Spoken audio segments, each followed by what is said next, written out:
Bene data bakundwa b'umwami Yesu Kristo, mwese abakurikira izi nyigisho tubahaye ikaze mu biganiro bya SAVEUR divine. Ibi biganiro mu bitegurirwa n'abavuga butumwa bwiza batandukanye, akaba ari umuhamagaro ugendera ku ijambo ry'Imana byanditse mu gitabo cy'ubutumwa bwiza uko bwanditswe na Matayo ibice 24 umurongo wa 14. Kandi ubutumwa bwiza bw'ubwami buzigishwa mu isi yose ngo bube ubuhamya bwo guhamiriza amahanga yose, nibwo imperuka izaherako ize. Ibi biganiro mubikurikira ku channel ya YouTube yitwa SAVEUR divine. Tubifurije kugubwa neza. Imana Data ari nayo So ibaha umugisha.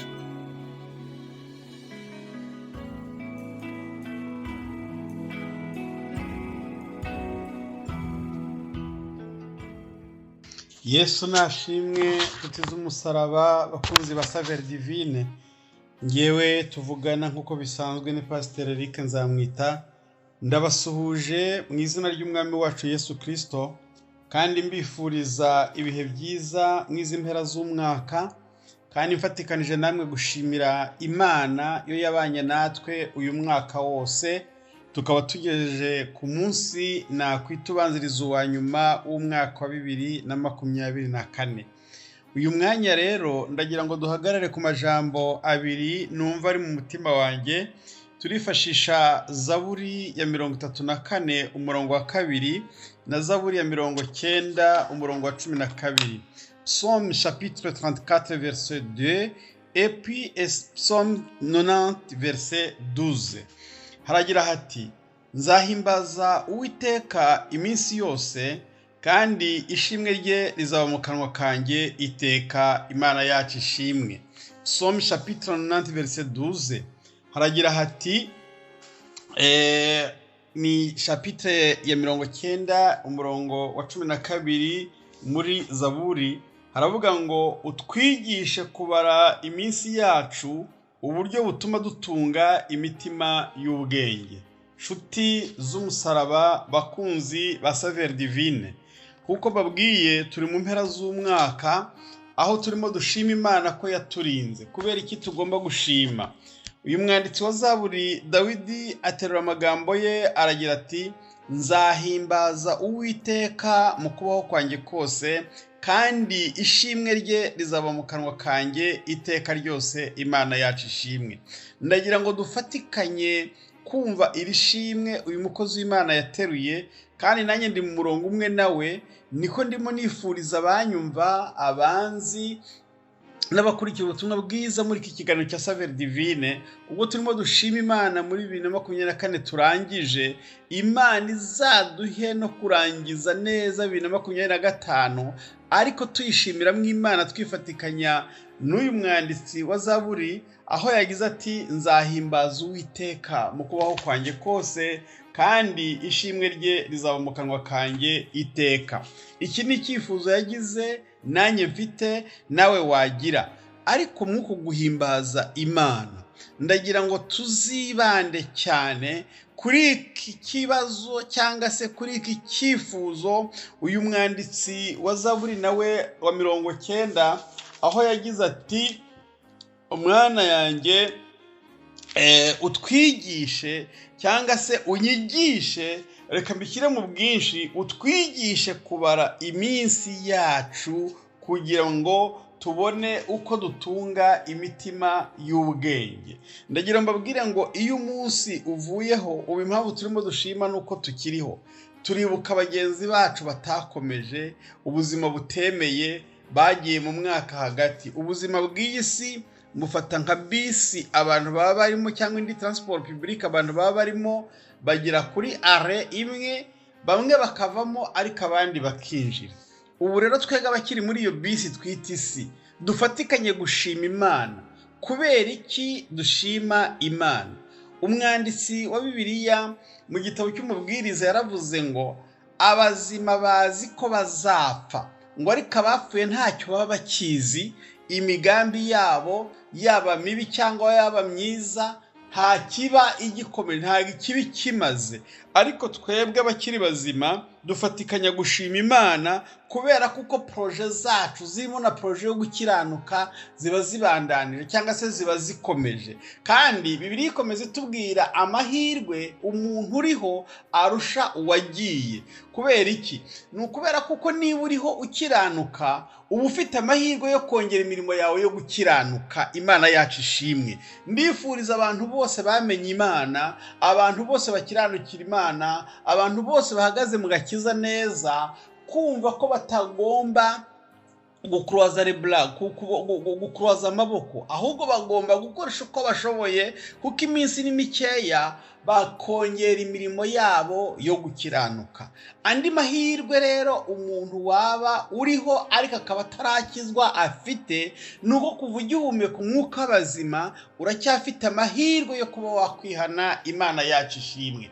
Wowe muntu wumva ubu butumwa bwiza ukaba utarakira umwami Yesu, ukaba ukigendera mu byaha ibyo ari byo byose, umutima wawe akaba ari umushinjacyaha ukubwira ngo upfuye umunsi ugapfa ejo ntiwabona ubugingo. Dore amahirwe mu itangazo ryiza ngutangarije kuba uyu mwaka turangizanyije. Uracyafite amahirwe, utagombye gupfusha ubusa, utagombye kugumana muri ibyo byaha, ahubwo wakagombye gupfukama ukihana ukabisezerera. Umwami Yesu Kristo arambuye amaboko, yiteguye kukwakira. Ntazagucyurira inshuro wabikoze, ntazagucyurira ubukana bw'ibyo wakoze, nta nubwo azavuga ngo dore warongeye wari warabiretse, ahubwo azakwakira nayo bakubwira ngo ngwino mwana wanjye, kandi azakwishimira nk'umwana ugarutse mu rugo cyangwa se nk'umwana wemeye kuza mu bandi. Ndagusaba rero kugira ngo aya mahirwe duhawe yo kwinjira mu mwaka wa 2025, ndi kubikubwira nanjye mbyibwira, bimwe mu byifuzo bikomeye mfite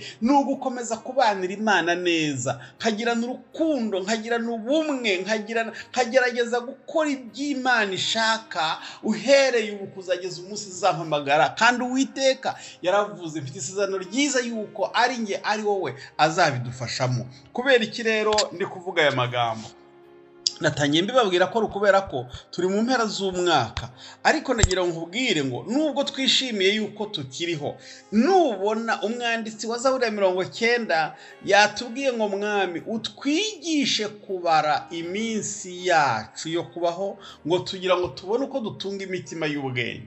Ndagira ngo nkubwire ngo nubona umunsi uvuyeho, ukabona umunsi uragiye, nubwo benshi tuba twishimiye ko turamye, ariko wa munsi tuba tuwuhombye. Ni ukuvuga ngo ibiwubayemo ntabwo bizagaruka.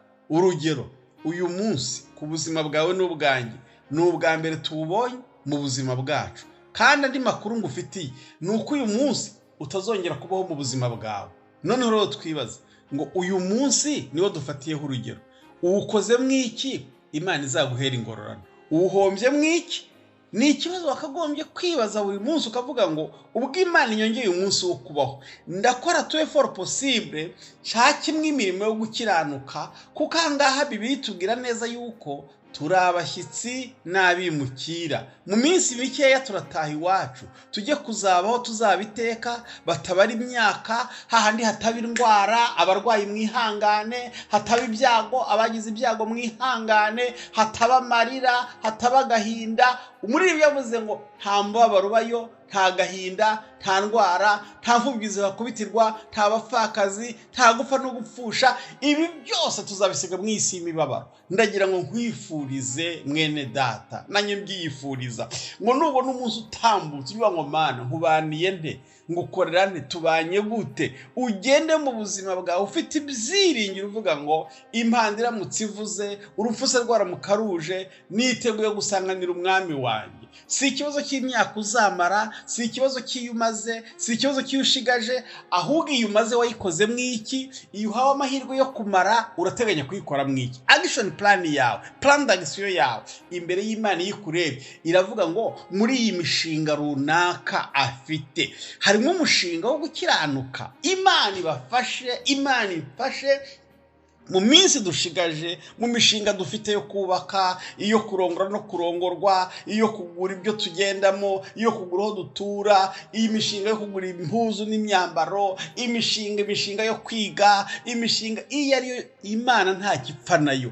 Ariko muri ibyo byose nugira proje ukora ugasanga habuzemo umushinga wo kubana n'Imana, aho uzaba ubuziraherezo, aho uzabiteka no kubana n'umwami wawe, ndakubwiza ukuri uzaba ugize igihombo. Uzaba ukoze proje y'ibintu bishira hano mu isi, uzaba ukoze proje y'ibintu birangirana n'iminsi uzamara, kandi ni igihombo. Ndagira ngo muri proje ugiye gukora muri 2025, haleluya, Imana igufashe ushyiremo proje yo gukiranuka, ushyiremo proje yo kubana n'Imana, ushyiremo proje yo gushaka Uwiteka, kuko arakubwiye ngo ni mushakashake uko mwamenya ibyo umwami ashima. Ubushakashatsi bureze kuri za internet, kuri ikoranabuhanga, ubumenyi buragwira. Ibi byose kandi ndabibutse yuko nabyo ari ibyahano, ariko muri ibi byose ni byiza kubibamo natwe tukaba ajuru. Ariko ndagusaba, ndakwinginga mwene data, kugira ngo mu byo ukora byose n'iyi proje yo gushaka mu maso y'Imana,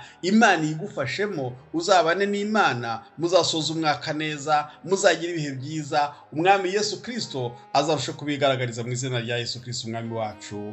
Amen.